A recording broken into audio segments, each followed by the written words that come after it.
and I know you don't like compliments, but I'm an evil guy, so I'm going to compliment you. My favorite theories of love, ever since I started reading philosophy, was Alan Bajot's, and then it was Todd McGovern's, and now I'd unequivocally say it's yours. The way you've articulated it in your book, it is. I don't even know where else to go from there. As in the way you've laid down the idea of love around like loss and this dying and negativity. But just again, I know you've spoken about this in a couple of places, but yeah, through your framework of, let's say, or worldview of depressive realism and negative philosophy, what is love? Thank you. So love is comprehended in everything else from the negative perspective as the based on negativity, trauma, lack, and all of those. So love as traumatic and at the same time impossible in its nature. Love as suicidal, as self-destructive, and the very connection between others, what structures the bond, the romantic bond, love relationship is the rupture uh, between us, which destroys us at the same time and creates the connection. So when you reach the core of love, it hurts and you die. Um, and maybe the other person also dies. And the healthy relationship was considered the healthy relationship in psychotherapeutic society. I think it's just concealing enough this painful, impossible core of love for us not to notice it. But I'm sure people know that healthy relationship, they're very boring and they don't feel like love. That's the problem. Like you can have it. It's not a problem to have healthy relationship. It's just super boring and it's not love. What we call love, unfortunately, just very cruel joke. It's the when you're dying into it, when it's you encounter the impossibility of it, and it's the only way to feel it, which is super uh, horrifying, especially for the Valentine's Day, the revelation. But the isolation also doesn't help. The other is the one who hurts, and we only feel them in a way. I think that they hurt us. The other is the one that hurts in us. The isolation would be also not the protection from it, maybe protection, but uh, also a certain type of social bond that also hurts the other hurt. You constitute relation with them by isolating yourself from them, and being isolated, it's still the condition that hurts because you're isolated precisely. So you also feel the bond with the other through pain.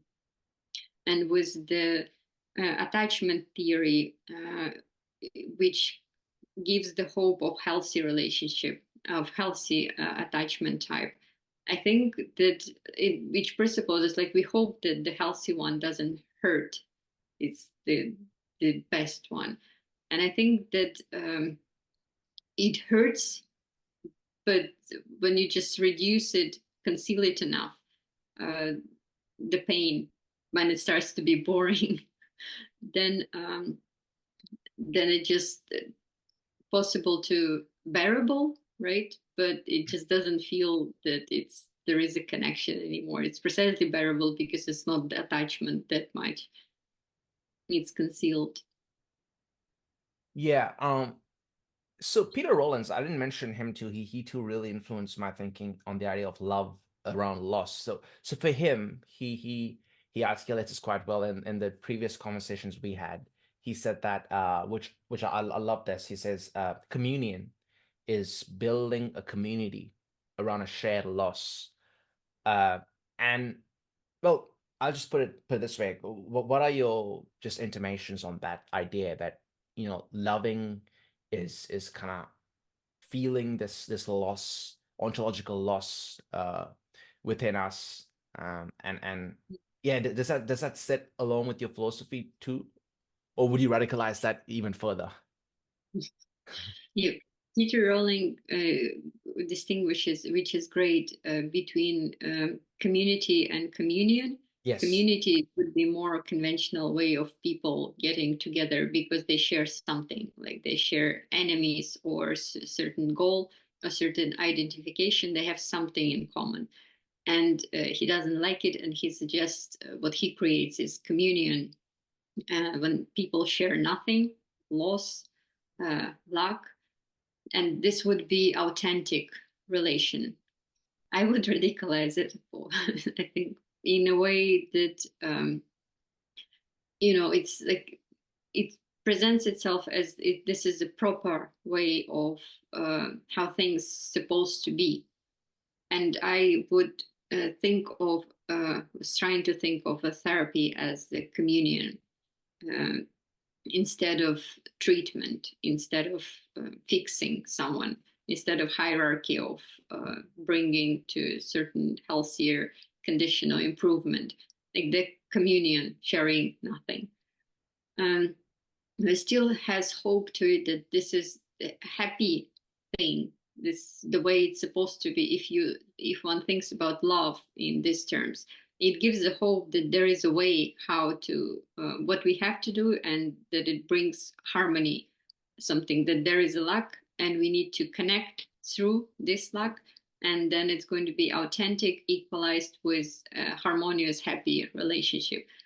uh, to be honest, I don't think there is happy, like this is harmonious relationship. I think it's also one of the ways, one of the illusions, how we would like to hope that it exists, but it doesn't.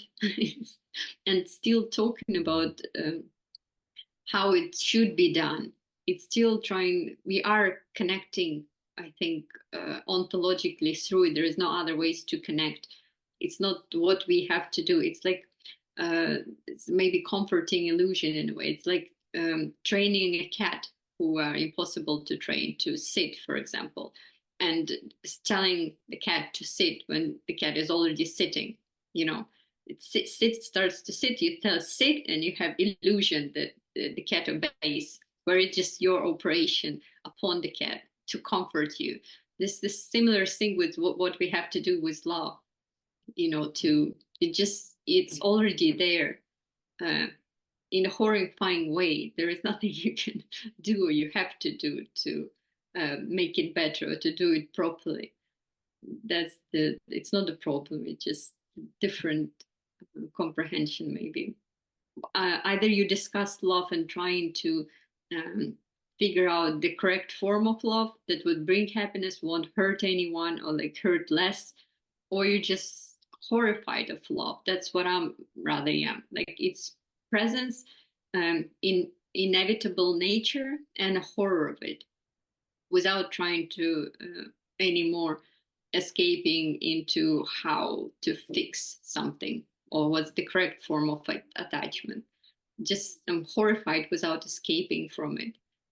And I'm not saying that this is how the proper way to think about it, just a certain state of my existence. Yeah, I do like what Zizek says. I think in one of his, it's probably in a documentary, in one of the Pervert's Guides documentaries, he says that, love is a disaster, it's a catastrophe. But then there's also when I'm not in love, I'm sad. So it's like, whereas you're saying both when you're in love and not in love, you're going to be sad. You're going to be sad regardless. Just face the catastrophe, so to speak. Yeah, so I think that and Kierkegaard, one who knew that you get married and you don't get married, you regret. Either It's or, yeah. Yeah. we have a hope for being saved. Simone de Beauvoir talks about women who treat man as the form of salvation, the most immediate one. When you're alone, you expecting for man to save you, um, and one this you disillusion once you're in a relationship, because you're in a relationship but no one is saving you. Like you encounter the horror of being in a relationship, being disillusioned in this salvation. It's not heaven. It didn't work. So you once you are not in a relationship, you expect to get rid of the horror of being alone while you're in a relationship, and in relationship the other way around, you expect to be saved of the horror of relationship by ending a relationship or proceeding to find someone else better, something like it. But it's the horror every time. It just, for a while you remember the previous horror, the previous type of horror, and you think that this is improvement. It helps you to hold on for a while. Then you forget about it. It's like encounter horror of this situation of relationship, for example, and then you're hoping for opposite salvation in the end of relationship. It just never comes. So it's both horror of in when we are in relationship, we get rest from the previous type of horror, and then it's the dialectics forever, or you just get adapted for to a certain type of horror, being alone or being with someone, the tolerable horror, and you settle